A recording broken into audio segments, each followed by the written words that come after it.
É isso aí que você leu no título. Nós, na Igreja de Jesus Cristo Santos dos Últimos Dias, não temos mais o termo excomunhão. Então, ninguém na igreja é excomungado.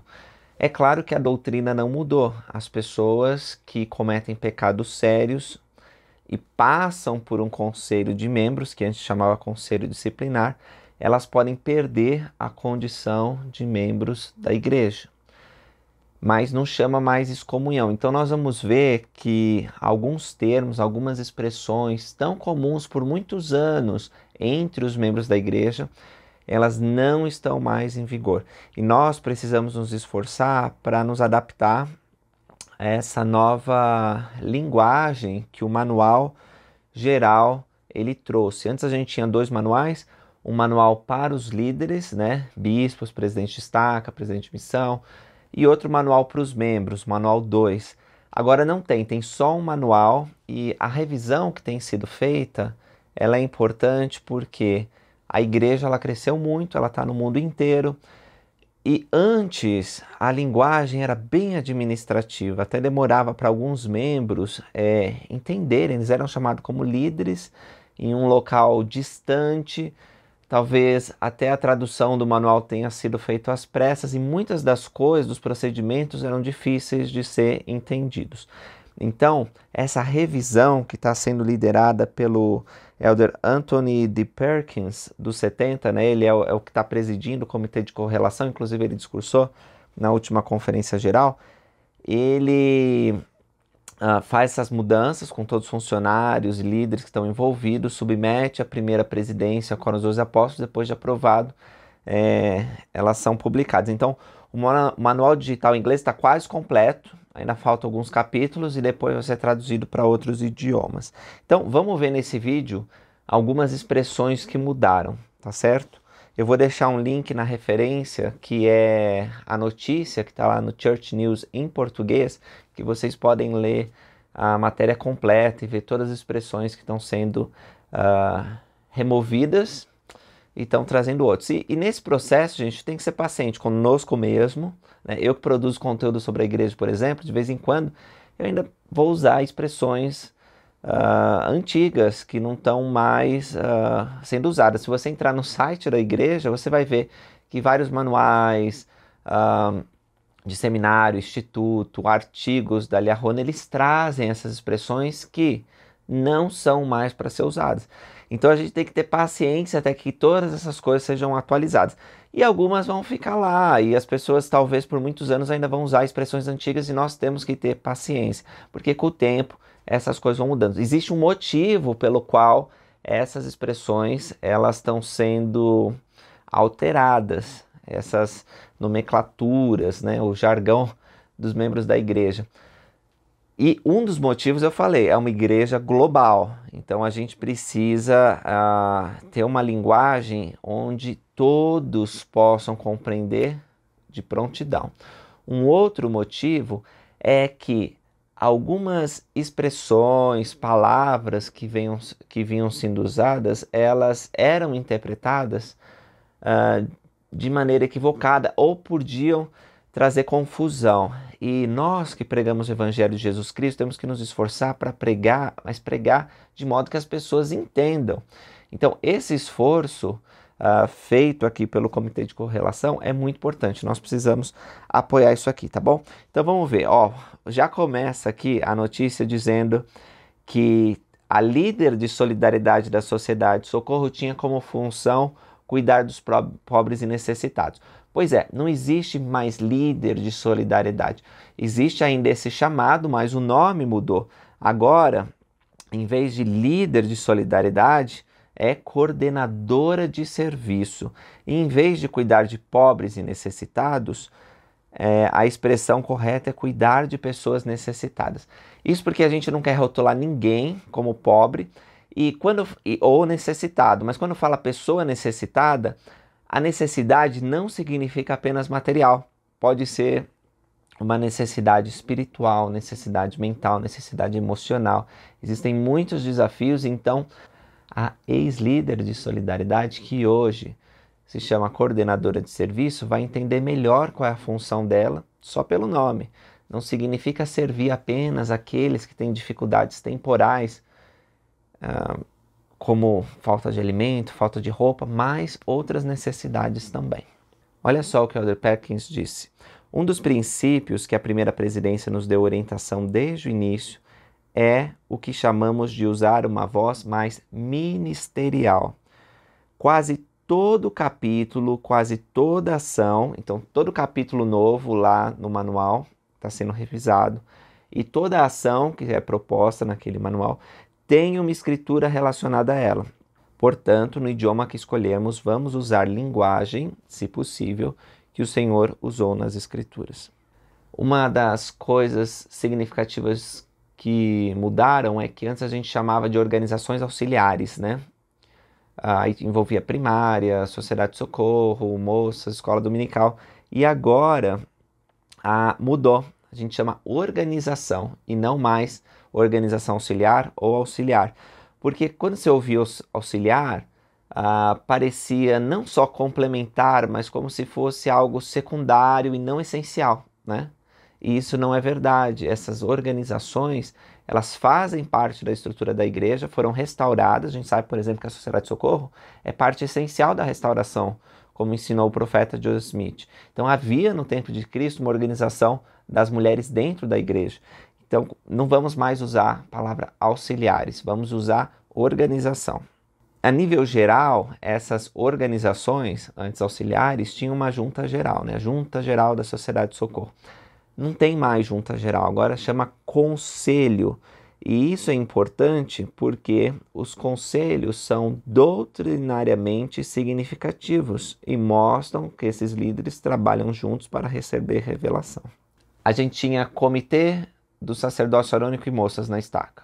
Não tem mais. Agora é comitê de liderança de jovens. Também o comitê de sacerdócio de Melquisedeque da estaca foi alterado para comitê de líderes adultos da estaca e não inclui apenas portadores do sacerdócio de Melquisedeque, mas mulheres também. Reativação e retenção a gente não usa mais. Em vez de reativação, nós falamos fortalecer os membros novos. Em vez de retenção, a gente diz ajudar os membros que estão retornando à igreja. Isso vai comunicar mais claramente os papéis que os membros têm neste aspecto do trabalho. Agora a parte interessante, talvez porque você tenha clicado no vídeo, né? É sobre os termos relacionados ao arrependimento e os conselhos de condição de membro. Então vamos ver. Antes a gente falava de período probatório, que é uma das sanções imposta ao membro pecador, onde restringia alguns aspectos da condição de membro da igreja, mas ele não perdia essa condição, né? Ele continuava membro, embora não pudesse desfrutar de todos os privilégios como membro. Bom, a gente não tem mais período probatório, agora é restrição à condição de membro. É muito mais claro, né? Porque período probatório, que é isso, probatório? É uma coisa que desafiava a imaginação, a menos que você tivesse acesso ao manual e entendesse a explicação. Agora, quando você fala restrição à condição de membro, você já entende algumas coisas, ele como membro, ainda continua membro, não pode fazer. Agora, jurisdição e investigação não tem. Foi tirado esse termo do manual porque dava uma ideia de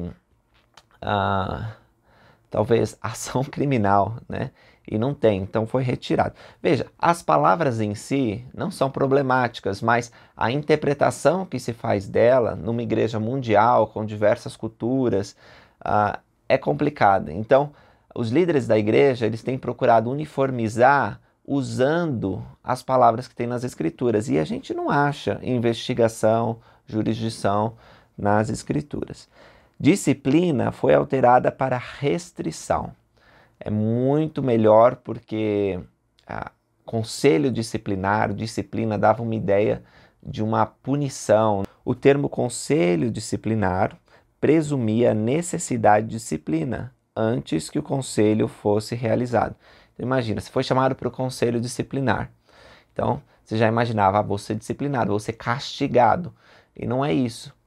O conselho de condição de membro às vezes não vai imputar nenhuma sanção, nenhuma penalidade sobre o membro, né? Ele está sendo chamado por algum motivo, para verificar alguma coisa que aconteceu, alguma informação.